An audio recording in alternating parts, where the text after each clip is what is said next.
Welcome to Dracaena Wines podcast. Our wines plus your moments equals great memories. I'm your host, Lori, and this is a podcast about all things wine.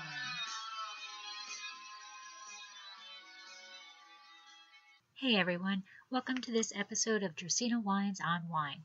In this series, I sit down with someone in the wine industry and discuss how they are pursuing their passion. They get to tell their story of how they got to where they are, their highlights and their lowlights, a behind-the-scenes look at their life in wine. In this episode, I sit down with Cindy Cosco of Passaggio Wines in Sonoma, California. I have known Cindy for about 5 years. We think time really does fly, and both Mike and I enjoy her wines and are honored to be able to call her a friend. We, or should I say I, had quite a bit of technical difficulty during the live stream. My computer took on a mind of its own and kept booting me off of the internet. But Cindy had a lot of patience, and I have tried to edit the podcast the best I could. I have removed all of my cursing. So sit back, grab a glass of your favorite wine, and enjoy. Sláinte.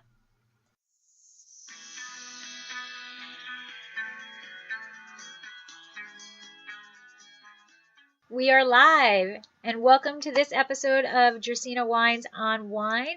And I am so happy because we are doing a wine pairing weekend chat this Saturday, and it is all about women in wine and women winemakers. And as soon as I heard that, Cindy Cosco from Passaggio came to mind, like instantaneously. So I asked if she would like to be on this Dracaena Wines on Wine, and she graciously agreed, and I am very happy to have her here. So say hi. Hi, everybody. Thanks for having me. I really appreciate it. Yeah, Mike and I love your wines. We love you. It's awesome to know you, be able to talk to you, come visit you at your tasting room. And really, you are really the first person that pops into mind whenever. How long have we known each other? How long has it been? I don't know. We meet on Twitter? Yeah, we did meet on Twitter, and then we visited, and then the connection with John and Karen of Gene Edwards Cellars. I don't know. It's been a while. Forever, doesn't it? Yeah, it really does. But it's got to be at least 5. At least 5 years. At least 5 years, and probably about that, because our first vintage was 13, so okay. It was probably right around that, so 4.5, 5 years. Okay. Yeah, can't believe it's 2018 already. Yeah. Amazing. Who knew? Yes. And it's kind of early for you, so thank you for taking a break in the middle of your day. It's Friday, so. This is how we take a break in the middle of the day. There you go. Oh, and that's a good one. Yeah. I'm a little, it's 5 here. I'm on the wrong coast again, as usual. So I'm already onto the wine. All right. But it is past 5 o'clock for me, so we're good. But anyways, I wanted to get you on here to share share Passaggio Wines with everybody and let them know a little bit more about you and a little bit more about your wines and how they can get your stellar wines and all of that good stuff. Okay. But it's I love your story because it's so Mike and I were scientists first, and then we got into the wine industry, and you are another person who is pursuing their passion and going in this direction in life, and turn left turn going into the wine industry. But so you actually grew up in West Virginia, right? I did. And I'm up here. And I have to say, I actually, Mike and I watch a lot of college sports, college basketball. I kind of thought it was mandatory you had to be a mountaineer. If you grew up in West Virginia, you had to be a mountaineer. But you did it. You went to Florida. Went to Florida. So how? I wanted to get out of West Virginia is what I wanted to do. That was the furthest thing from my mind, was to stay there, but wanted to go to college, so I went to Florida. Yeah. And what were your educational goals? I was actually pursuing a music career. See, I learn something new every day. Just don't tell anybody. Oh, well, now the people are going to know now. What did you want to do? So I was traveling and singing with a group down there. There were 6 of us in the group that I traveled with and sang with. Wow. So you want to do records at like albums and things like that, or you? I don't know how far that was going to go, but it didn't last very long. I can tell you that. Did you graduate with a music degree, or did you change? No, I changed. I did not. I was in probably a year and a half traveling with them, and then I decided I just didn't want to do that anymore. When my life started going in a different direction, and I ended up back up north. Got married, ended up back up north in Virginia, and started pursuing different goals that I had. And one of my goals when I was younger, I had 3 basketball scholarships. Wow. So I did have a basketball scholarship, and they were all 3 in West Virginia. This is not working. So I didn't take those scholarships, and I kind of regret it. Every now and then I regret it. Yeah. Yeah. Because I had goals for that too. I mean, I wanted to be in the Olympics and do all that. I mean, I think we're talking late 70s, early 80s, you know. But that didn't work out either, and so I ended up in law enforcement. I have to backtrack because the Olympics, because I grew up wanting to be in the Olympics. I mean, there really wasn't a sport that I didn't do. I swam my whole life. You know, I played tennis, basketball, and softball. I lettered, you know, all 4 years in all 3. I played in college, you know, like I grew up wanting to be in the Olympics. Right. Mike, you know, when I say that, I'm like, did you know, come on. I'm like, the Olympics are on. And he's like, you know, whatever. And I'm like, oh my God, did you not want to be an Olympian when you were a kid? And he's like, no. Yeah, it was just something, it was so, back then it was, I mean, I don't know what it is like now for kids, but it was just something you aspired to, you know? I know. I'm like, I'm so happy you said that, because I started to think like I was I'm like, no, that was it, man. I'm going to be in the Olympics, you know? I don't know for what. I don't really care for what, you know, but I'm going to be in the Olympics, you know? Right. Probably my best shot was swimming, you know. But what position did you play in basketball? I played guard. Yeah. I was a point guard too. I'm too short to do anything else. Plus, I kind of do like the center of attention. So, you know, point guard, center field, you know, it's you know. So, going back, so you ended up in law enforcement. I did. Did you just? So I only ended up in law enforcement because I needed a job. Oh, okay. It's a good job. The paper. This is how this happened. I was looking through the paper, and I saw a big ad. You know, sometimes they have the big ads. Yeah. Big ads, and it was for the correctional center that was in Manassas, Virginia, for a correctional officer. And I said, I bet I could do that. So I applied for the job, got an interview, and that interview led into, you know, now you got to go take a physical, and then you got to take your physical. Now you got to take a psych test, you know, and then you got to get a polygraph. So I passed all that. Ended up in the academy, and became a correctional officer first, and worked in the jail. Wow. I think I worked in the jail for 8 years. Wow.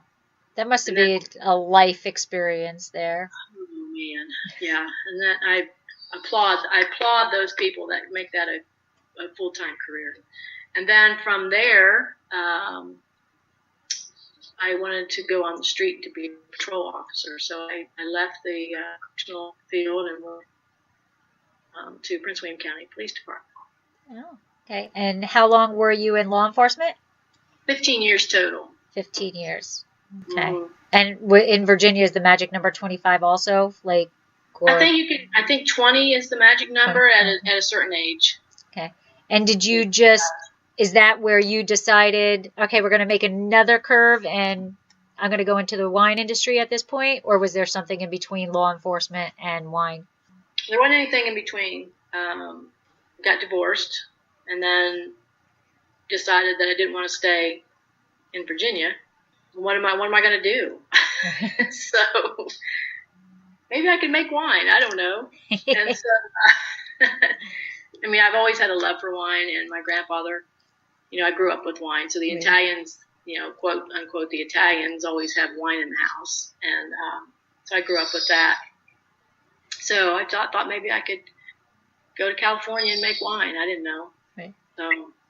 So you mentioned your grandfather, and that was my next question. Is I know he had a big impact on you in terms of wine making, whatever.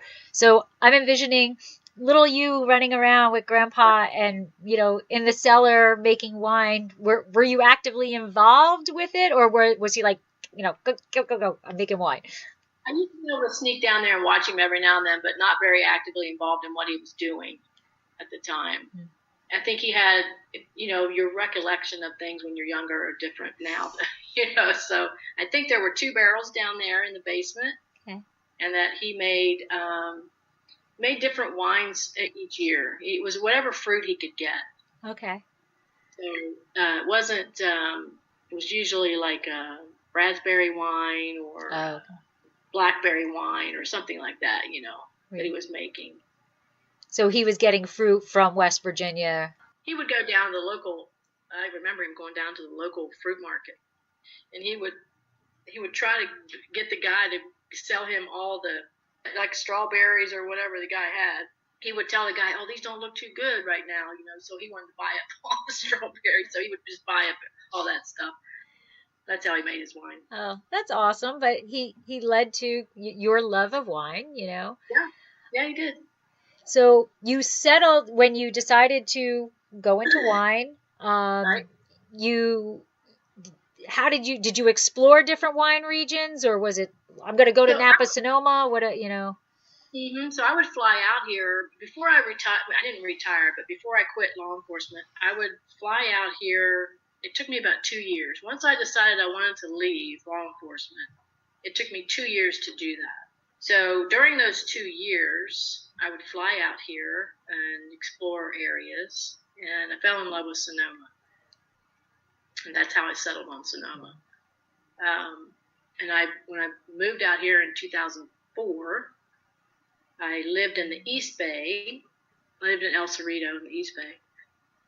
And I thought, well, how in the world, you get to see all these great wineries, and you get to visit all these places, but how do you get in?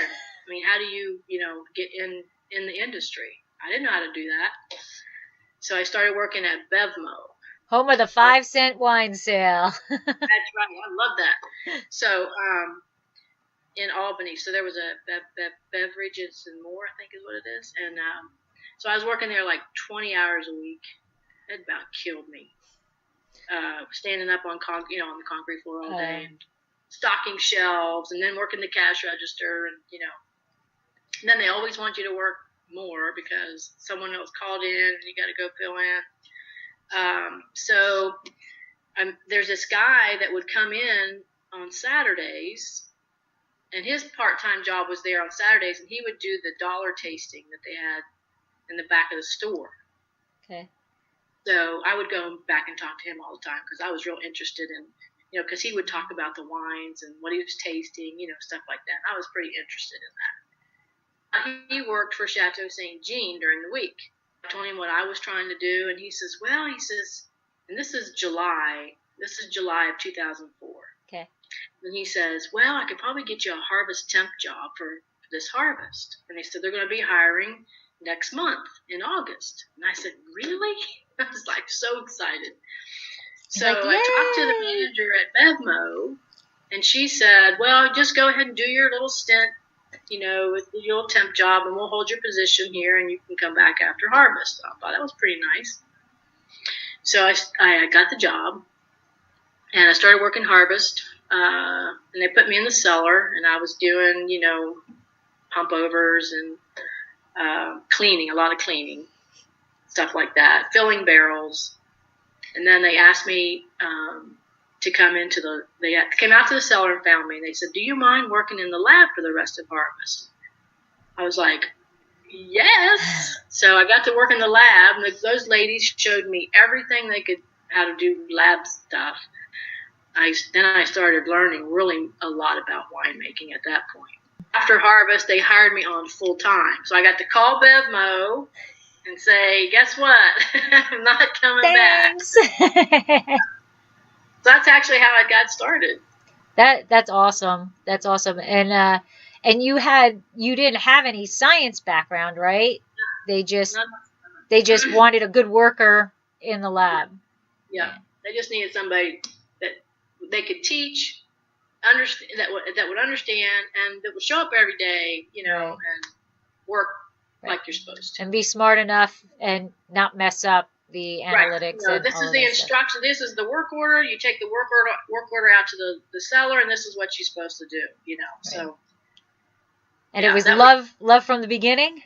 Oh man, I was in seventh heaven, and I was driving from El Cerrito to Sonoma, which was 50 miles one way. And and I look back on it, and I'm like, now if I had to do that right now, I'd be like, oh my god. I look back on it, I was so excited about doing what I was doing that drive didn't mean it was nothing. Wow. It was nothing. So 100 miles a day, it was nothing at the time. Right. That's when you're pursuing your passion. It doesn't matter. It's right. Yeah, I agree with that. Yeah. That is awesome. So we talked about BevMo. We talked about Chateau Saint Jean. Then you moved to Crush Pad. Mm-hmm. So when I was at Chateau Saint Jean, I think at the time Foster's owned them at the time. Okay. I was there from 2004 to 2007. And during that time, Foster's had an education program that if you took classes or whatever you wanted to do at the college, they would pay for it. Oh, okay. If you made a certain grade. So I took advantage of that, and I took the enology program at Napa Valley College. So I let Chateau Saint Jean pay for all that. Smart woman. So 2007, I said, okay, it's time to try to do what I came out here to do. And I had my very first unoaked Chardonnay was Iron Horse. I think it must have been like a 2005 or something like that. And I said, that's what I want to make. And so I heard of this place called Crush Pad in San Francisco. Now, I'm still living in El Cerrito, so it wasn't long. It was easier to get from El Cerrito to San Francisco as it was to get from El Cerrito to Sonoma. Trust me. But I went to their open house. I talked to the head winemaker, and it was phenomenal. The place was just phenomenal. They were doing all kinds of stuff. And I told him I wanted to make an unoaked Chardonnay. And at the time when we were talking, he offered me a job. So I got the job at Crush Pad as their lab manager, managed their lab, and launched Passaggio Wines at the same time. That's awesome. That's awesome. Go to spend money and make wine and get offered a job. That's right. That's how it works. No. Yeah, sometimes you're just at the right place at the right time. Right. Right. And just, them sending you in Chateau Saint Jean saying, hey, you want to come into the lab today? Right. That's probably, he's like, oh my God, here's somebody with this experience. We can do this. That's phenomenal. And, without the labs, that's another thing that people don't get. The lab analysis is a lot and very important. Very important. Yeah. I mean, there's only so much. You can't always look in or smell what's going on, because pretty much by the time you can smell, it's not a good sign. You got to know you're getting to that point. Right. Okay, so then you went from Crush Pad, and Crush Pad closed. So were you with them when they closed? So we moved. So Crush Pad moved from San Francisco to Napa, and I went with them then. And at that time, this was 2010. they promoted me to, I made all the white wine. I was head of the white wine program for Crush Pad in Napa. And then a year later, we're moving to Sonoma. So they moved from Napa over to Sonoma. And we shared the space in Sebastiani. Oh, okay.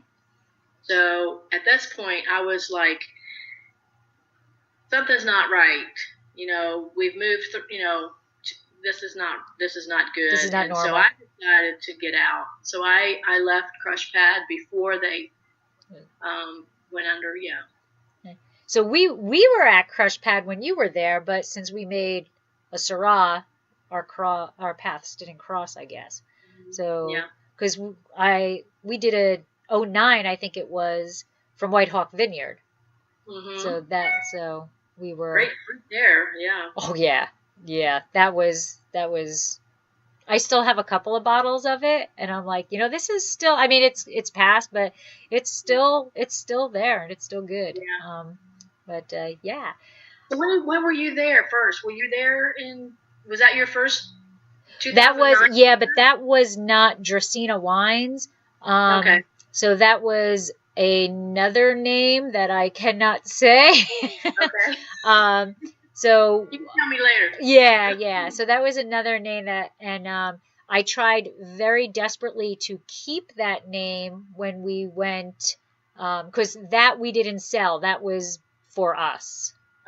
Okay. So we made it, and that was for us, and I think that was kind of like our, do we really want to get into this type thing? But it still took a long time for us to actually physically get into it. So the label was kind of similar. Draco was on the label of that. But when we went to go become an actual winery, there turned out to be a winery in Virginia that had the same name. And I tried very desperately to get him to understand that it didn't matter, because what we were versus what they were, he wanted nothing to do with it. And so we had to start brainstorming for other names. But I'll tell you that name off video and recording. Okay. So what was, there's always that you're climbing and you're like, all right, I'm going to do this. I'm doing this.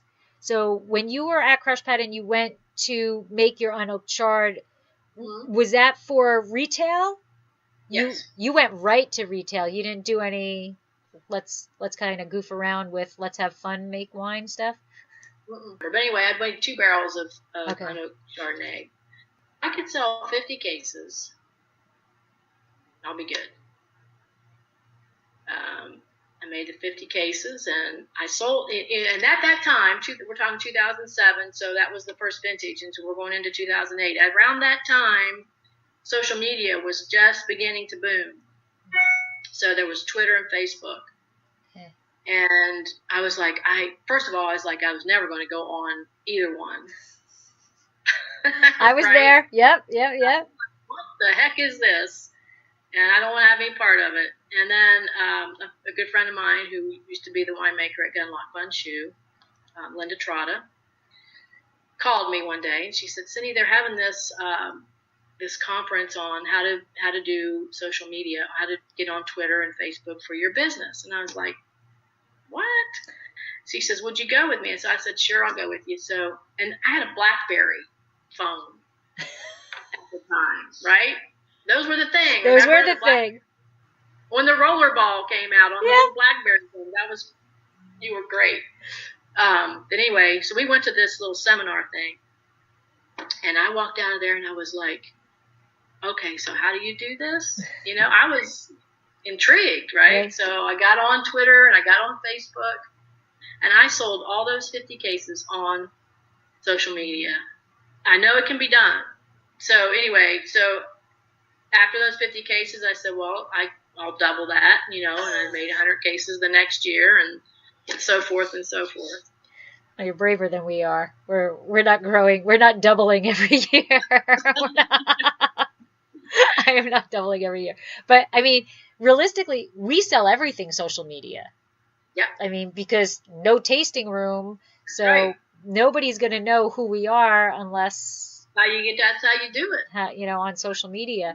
But I know what you mean, because my office mate at where I teach, she's a lot younger, and she was like, "Oh, you've got to get on Facebook." I'm like, this was before winery, and I'm like, I am not going on Facebook. This is just stupid. Right. I'm not doing it, whatever. And she's like, no, you're setting up an account, So I set up an account, blah, blah, blah. Now, now I can't even, now I've got my personal account. I've got the Dracaena account. I've got Cab Franc Day account, whatever. And then she did the same thing with Twitter. She's like, you got to be on Twitter. And I'm like, ugh. I'm like, all right. So I got on Twitter, and I kind of found my way on Twitter. And now I can't even tell you what my password is for my personal Twitter account. I have no idea. But I mean, I live on Twitter now. Then Instagram came about, and she didn't have to talk me into Instagram. I kind of was like, yeah, I got the flow now. I know I got to do this. But she's still big into Snapchat, and I've tried it. I'm on it. I use Snapchat to talk to my friends. I don't do anything else with it. Yeah, I tried doing it. Yeah. I don't think it's the people who are buying my wine. No. I can't get into the let me take a picture of me and put a hat on me. They're I like cute. all the faces. Yeah, they're cute, but that's not selling. That's not selling a Cabernet Franc, or rosé. It's not happening. So I don't really go on Snapchat, but it's there, But it really is all about social media. There's no, for us, there's absolutely no way. And for you, you have the tasting room, but people have to find out about the tasting room. Well, the thing about getting started too, with back then in 2007 with Facebook and Twitter, was also bloggers were becoming a big thing as well. And so I noticed that when you're on Twitter and Facebook, you're noticing all these bloggers. So I decided to start sending wine to these bloggers. So some of the very first people who wrote about my wine were Elizabeth Smith, the travel wine chick, Grace Hoffman. I don't know if you know Grace Hoffman. She was one of the first ones that wrote about my wine. So I was doing that as well. That was a huge thing back then. So now it's podcasts and, just something different. You got to keep changing with the times. You got to keep up. Got to keep up. Yeah, yeah. You told us Iron Horse. By the way, I love Iron Horse. I love them. So they were the ones. Do you know that how we got into Cab Franc was William Harrison? We had tasted their Cab Franc and had never had one before, and we're like, this is like awesome. This is what we want to do. This is what we're going to do. So when it came time to making wine, that was where we went with Cab Franc, So you started with Unoaked Chardonnay. Where did you go from there? Because you are way beyond only one varietal now. So the Pinot Grigio was next. Okay. So Unoaked Chardonnay, the Pinot Grigio, and then a rosé. Those were the three wines I had. You have come to the dark side, and you now make red. You do make red. So tell us what made you change your mind? Well, so I made the Unoaked Chardonnay, then the Pinot Grigio, and then the rosé. Okay. So I'm pouring. So I would, at this time, I don't have a tasting room. I'm pouring at every event I could pour at. Right? I'm out there hustling, pouring at everything. And every time someone would come up to the table, do you have a red? I would say, no. And so they would walk away. Right? So I don't know what the percentage of people out there it is, but a lot of people drink red versus white.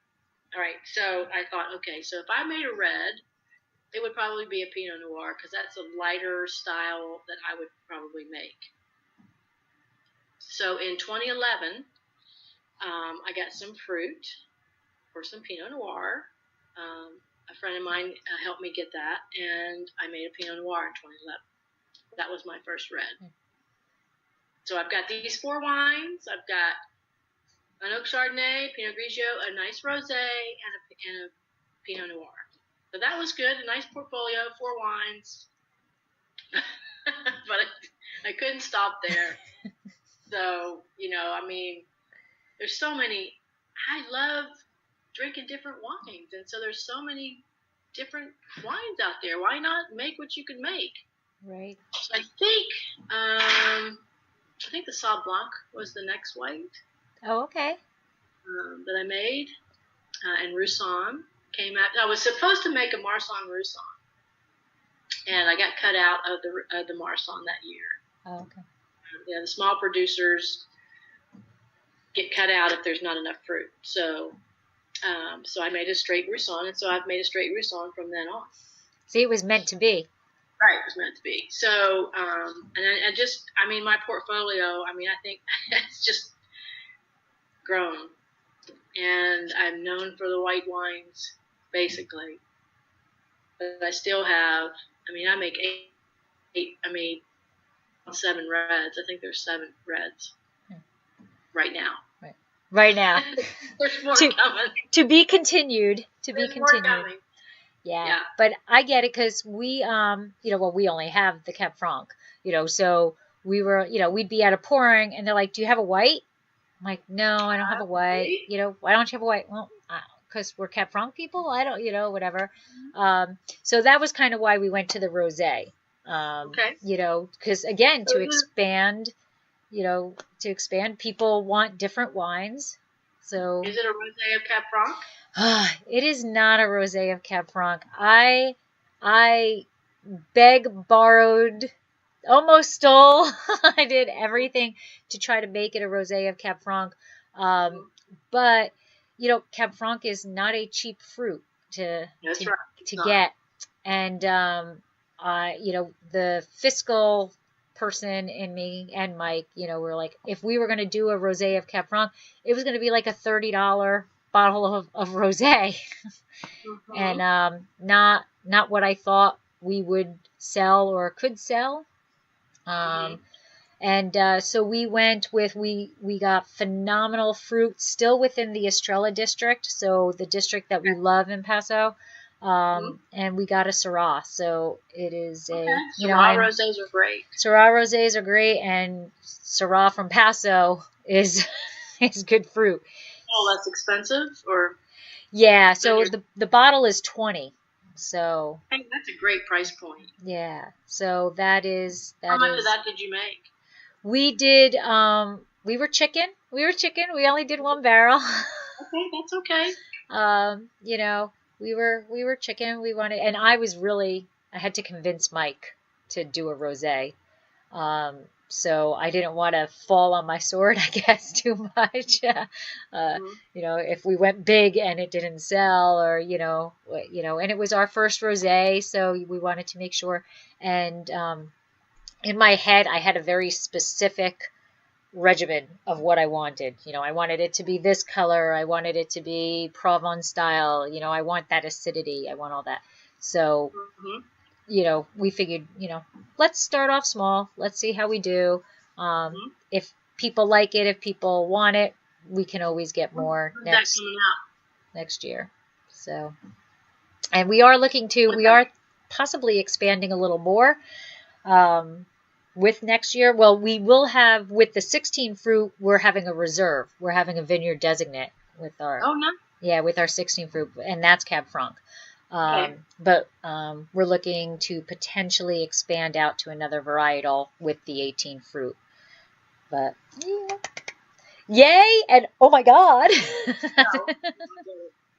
very, very, very nerve-wracking.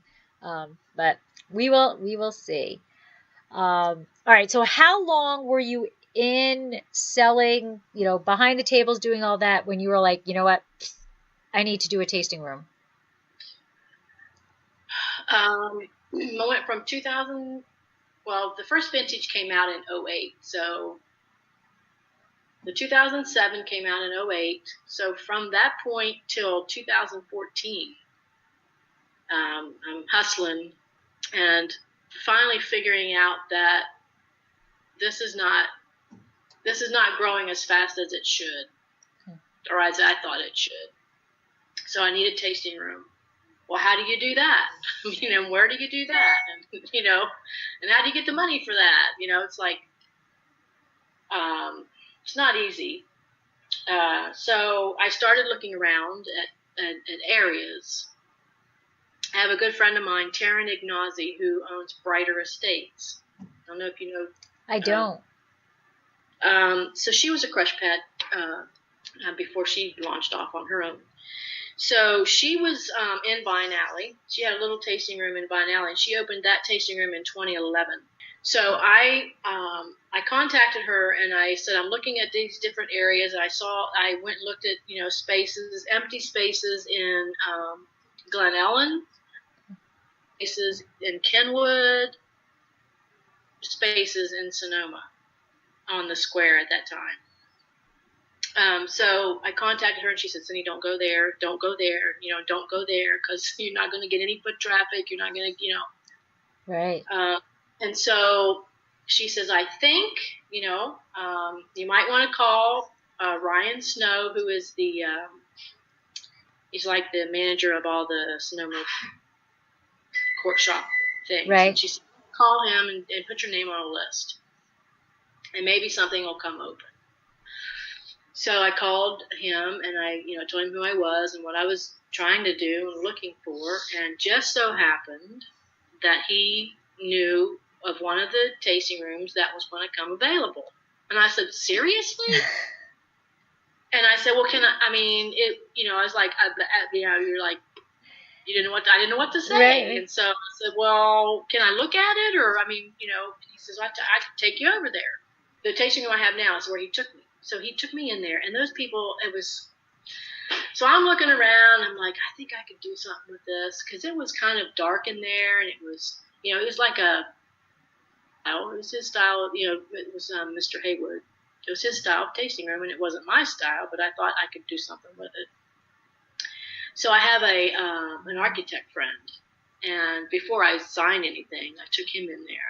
He met me over there, and he just looked around, and we went over into Terrence's space, a couple doors down, and he sat down, and he drew on this is one of those napkin stories. He drew on one of her napkins that they bring. She had these little napkins, little cocktail napkins, and he drew what he wanted to do in there on this napkin, and he says, I think you should go for it. And so I put in the application for the space, and I got it. And as soon as they moved out, we moved in and started. We gutted the whole place, just like Karen did with the space she's going into, and in August of 2014. Wow. And what was your case production about at that point? At that time, and I thought I wasn't going to have enough wine. I was scared. I think I was producing about, I want to say 550 or 600 cases at that time. And I thought, oh my gosh, I'm not going to have enough wine, And so when I opened in August, and we started going through wine. I was like, oh my gosh, I'm going to run out before I can replenish. Right. And so it just so happened that, I was upping production, figuring I should up production at that time because we're going right into harvest. At the same time, I was opening the tasting room. I got a puppy at the same time. I was like, Yeah, let's just do it all at the same time. Bought a house up here at the same time, and oh my gosh. So production that year, I think at that time, maybe 800 cases. Oh.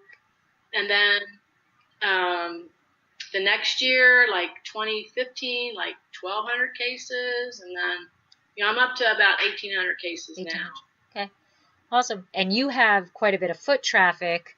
So, I think you're right. That's absolutely key. You can't be, you can't be a little guy and be off on your own, really. You need you need People that aren't traffic. going to stop. They're driving. They might. Right. Yeah. All right. So you source all your fruit, like. I do. Okay. Mm-hmm. And so tell people always ask me, well, how's your vineyard? And I'm like, all right, well, we don't have a vineyard, and you go through the whole story or whatever. Ask me that. But how are you finding all of your vineyards?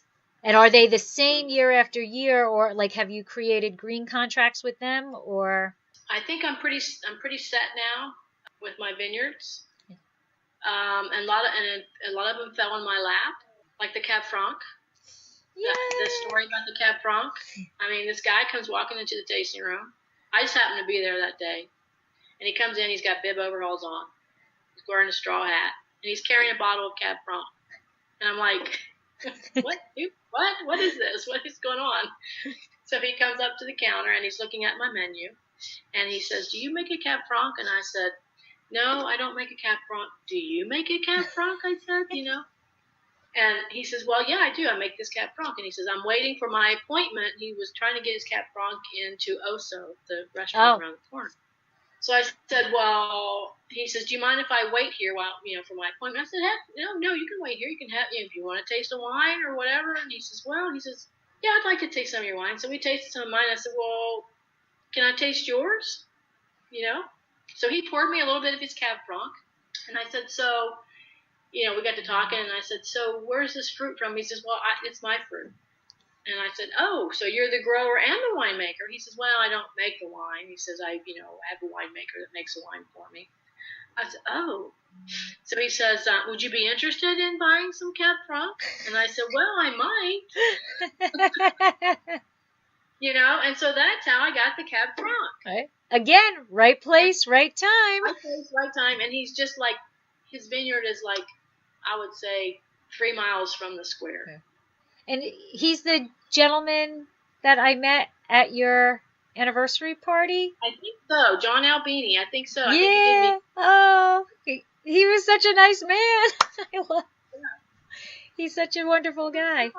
And then there are other times that you know of a vineyard and you just go and talk to them and see if you can get some fruit. Yeah. We've been trying to get Cab Franc from Brecken since day one. And every year he's like, well, I don't have any this year. Try again next year.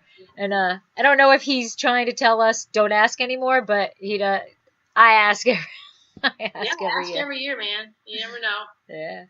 It's like the Tirol-de-Go. Like I got some Tirol-de-Go. Who's got Tirol-de-Go, right? So it just so happened that I'm at the vineyard picking up the Petit Verdot that I use mostly for blending, and I'm picking that up. And the grower, her name is Barbara Huckstead. She says to me, Cindy, do you know anybody who'd want some Tirol-de-Go? Because, and I can't remember the guy's name, so and so. This backed out. He backed out of his contract. You have Tirol-de-Go? And I'm like, how did I not know this? And so she says, yeah, I got about a ton that comes out of that little lot right there. And I said, well, and so she told me, I says, I'll take it. Only on the premise that I can get it every year. I don't want Joe or whoever, Joe Schmo, to come back and say, hey, I'd like to have it again this year. And she said, deal. So I get that, so most of my smaller growers it's a handshake. Right. It's a contract. I only have a couple of written contracts that I have, and it's the larger vineyards. Right. Want a written contract. And that's something I find amazing about wine country. And I don't think it matters where you are. When we were doing it, it was a handshake, and that's from a Jersey girl, that's a little tough to, we're used to, that's used to getting everything in writing, and but it's really nice, and they don't back out of things, and Right. with our 14 fruit, it was so small, the tonnage was just so reduced because of the drought and everything. Mike and I thought, oh, they're going to say bye-bye to us.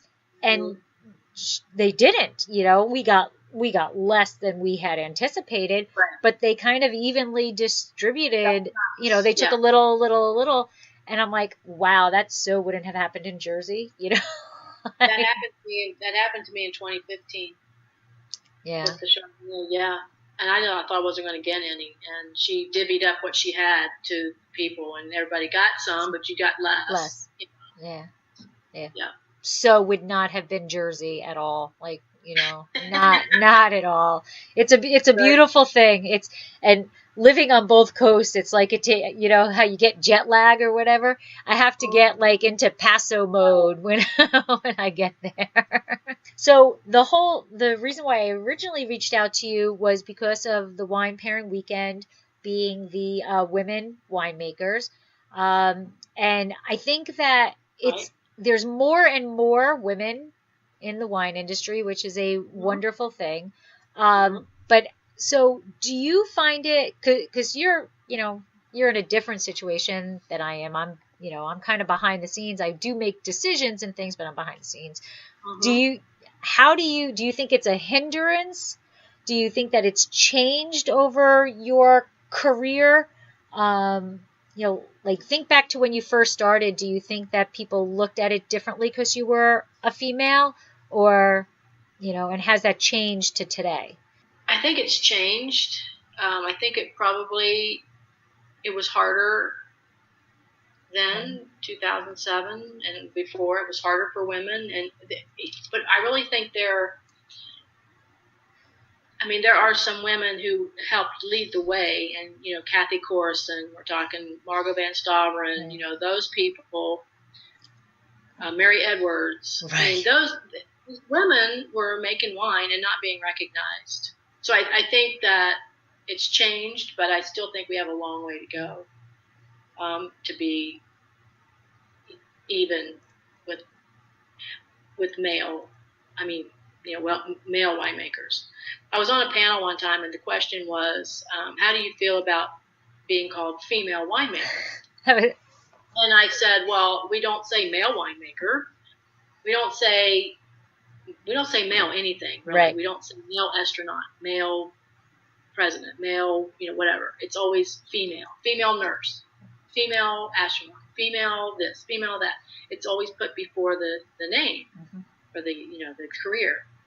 And I think that we've come a long way in that, but I still see a long way to go. That you hit on exactly how I feel. I think that it's come a very long way, but I would like it to where it's winemaker, right? Not female winemaker. And you're absolutely right. When you say winemaker, you don't say, oh well, the male winemaker. It's winemaker. So that's where I would like to see it go to, is just, and that's kind of how I feel about a lot of stuff. I don't know why people feel to label certain things, Right. But yeah, I would like it to just say winemaker versus female winemaker. What do you think is the biggest hurdle in terms of you getting into the start of wine and now? Like, what is the biggest hurdle for you? I'm probably being recognized for what I do. If I were Joe Cosco or, Paul Cosco or David Cosco or whatever, I think I would be more recognized. I think that people don't, I think in the back of their minds, they don't, when I'm in the tasting room and Frank will introduce me as the winemaker, it's kind of shocking to people, and they want to know, oh, so you make the wine, so it's kind of it's a big hurdle for me, right? To hear that, right? They probably they think that whoever is the guy behind the counter is the winemaker. Being recognized for what we do. I'm driving a forklift. You would not believe. It's just it's not easy. It's not easy as a female because, honestly, we are not as strong physically. And so it's not as easy for us to do some of the things that we do, and we're not recognized for it. Right. Right. So, yeah, it takes a lot of strength internally and externally to be a winemaker in general, Yeah. I agree. All right. So my last question before we play our little game is so as you know, pursue your passion is our tagline, and so we pursue our passion. I went to you because I know you pursue your passion. But if you were to give one piece of advice to someone who wants to enter the wine industry, to pursue their passion, what advice would you give them? Surround yourself with people who believe in what you're doing, so that's your encouragement. Because if you're in a group of people who think that you can't do what you want to do, that you won't make it. So I surrounded myself with people who would encourage me every day, and just never give up if it's a passion of yours. And I've said this a lot to people too. When you follow your passion, it doesn't necessarily mean that that's going to be your career. I have a nurse friend.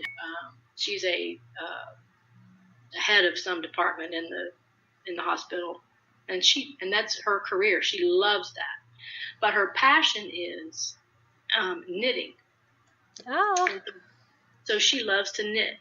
Okay, and so she goes to the shelters and she teaches women how to knit. And it's like she goes like once a week, and they have a knitting class. And to me,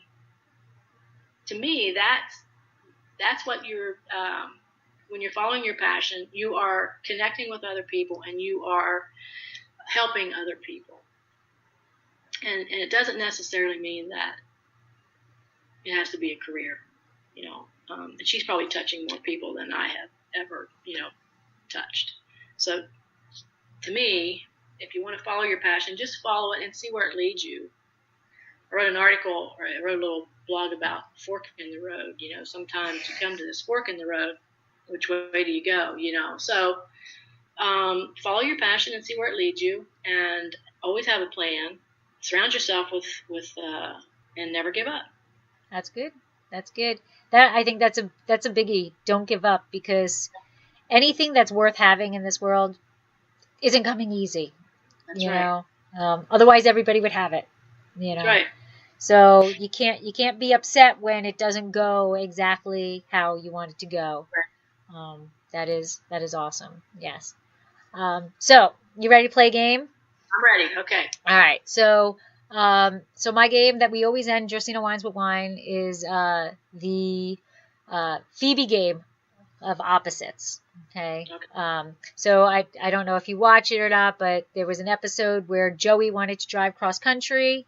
He didn't know to take the north route or the south route, and Phoebe came up with this game of opposites. So I'll start off with non-wine stuff, and then I'll go to wine stuff. Okay? Okay. All right. So it's just whatever pops in your head. All right. Night or day? Day. Sunset or sunrise? Sunrise. Black or white? White. Walk or run? Walk. Food or drink? Drink. Old world, new world? New world. Sweet or dry? Dry. Bubbles or still? Bubbles. Oak or stainless? Stainless. Drink now, drink later? Drink now. Blend or varietal? Blend. Vintage or non-vintage? Vintage. Cork screw cap? Screw cap. Napa Sonoma? Sonoma. I hope so. Commercial or indigenous? Oh, commercial.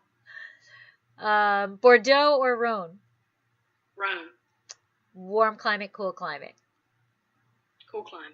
All right, there you go. There you go. I was assuming you were gonna go with Sonoma. That would be it. And you did go with commercial, so I get it. Like I think I'm a little too. I get why you go with indigenous, but it's a little too risky in my where I am now. What I think of what I want in an end result.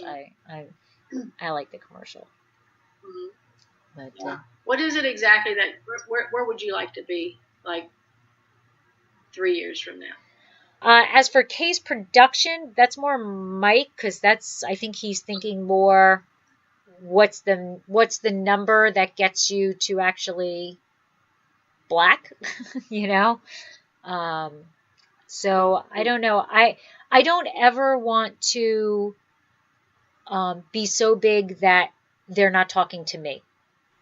Right. So whatever the number is that I can handle and Mike can handle talking to me, that's where I want to be. But we're not. I'm not looking to go too fast because it's scary, and we both do have the full-time jobs. But I think once I'm out there 100% of the time, I think that's when we'll start really ramping it up. But where do you want to be case production wise? Do you have a number? I do have a number. I think about, well, it depends on, you should never say never. That's another Yes. thing. Never yes. say never. It depends on how the club grows. Between figuring out for the club versus the tasting room. So, and the club is growing. So you have to think about that. So I have in my head 2,500 cases. That's just in my head. So. Right. Yeah. Yeah, I don't know. I guess Mike probably has a number in his head. He's much more analytical than I am. I don't ever want to not be the person telling my story. Right. Right. But at some point, as we were talking before we went on air, not on air, on air, not on air, everything you do takes more and more time. And there's only so many hours in the day and days in the week. Something eventually has to. But it's kind of the more you grow, the more you're doing. Right. In each of those aspects, like social media, your marketing, your compliance, your taxes, the business side. Right. So the more you grow, the more you're involved in each of those, and so that's taking up all your time. That's why it's hard for me to give up some of that stuff. Right. But I'm like you. I want to be able to. I want them to talk to me. I want me to tell my story. Right. So. This is our babies. Right. When you pour for somebody and you see the smile on their face, or you get, like somebody did a wine pairing today with, that posted a wine pairing with our wine. When I see that on social media, that's, right. and that doesn't get old, It never gets old. When somebody is taking the time to post about your wine and things like that, it's warm and fuzzy. I don't want to lose that. Right. I don't want to give that up. I want to be able to talk to that person and thank them and do all that. Sure. But you're right. As you expand, and maybe not even in case volume, but in just as you expand, like we now are our own wholesale license to New Jersey, which is phenomenal. Except what that means is now right. Who's going to all the who's doing the pourings, who's making all the phone calls, so we poured for a place yesterday that absolutely loved it, and they want cases. Well, how am I getting the cases here to New Jersey? I'm the mule, it's I go with empty suitcases, I bring, so like as you try to do something to broaden the time, it adds to the time, but I get where you're going. So I don't have a number, but I kind of Cab Franc will always be the flagship. Yeah, the flagship. Yeah. And do you say your unoaked shard? That's the flagship. Yep. And always will be. Always big. Yeah. Yeah. That's the true near and dear. Everything is close, but That, yeah, yeah. But I want to thank you, Yeah. like Oh, beyond thank you for being so patient. I can't the podcast isn't going to know the technical difficulties oh my that gosh. that I have had. And I mean, they'll hear this part, but all the other part of me cursing and throwing things will be Don't be your empty glass. will be edited out. But thank you so much, and thank you, for your patience and my I don't know what's going on. I'll get back to you messages. Oh, But you have to love technology, I tell you, or throw it out the window, or one or the other. But thank you very much, and I'm happy to be able to share your story with my listeners and everything. And it's a wonderful story, and I love that I know you. I love that I can call you a friend. You are a wonderful individual, and it's true how I feel about calling you a friend. So thank you. Appreciate Thank you. that.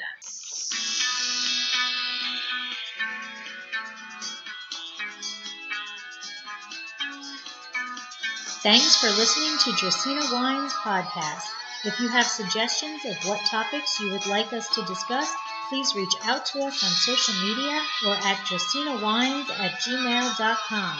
If you liked our podcast, please subscribe at iTunes, Stitcher, Google Play, or whichever podcasting program you use. To easily subscribe at iTunes, please go to bit.ly/Dracaena podcast. That's bit.ly/D for Dracaena and capital P for podcast. We would greatly appreciate you leaving a review on your favorite system. It helps others to find us. Let's get social. Find us on Twitter, Instagram, Facebook, Snapchat, Pinterest, YouTube, Google Plus, and Periscope at Dracaena Wines. And I am on LinkedIn as Lori Hoyt Budd. Check out our award-winning wine at dracaenawines.com, and remember to always pursue your passion. Sláinte!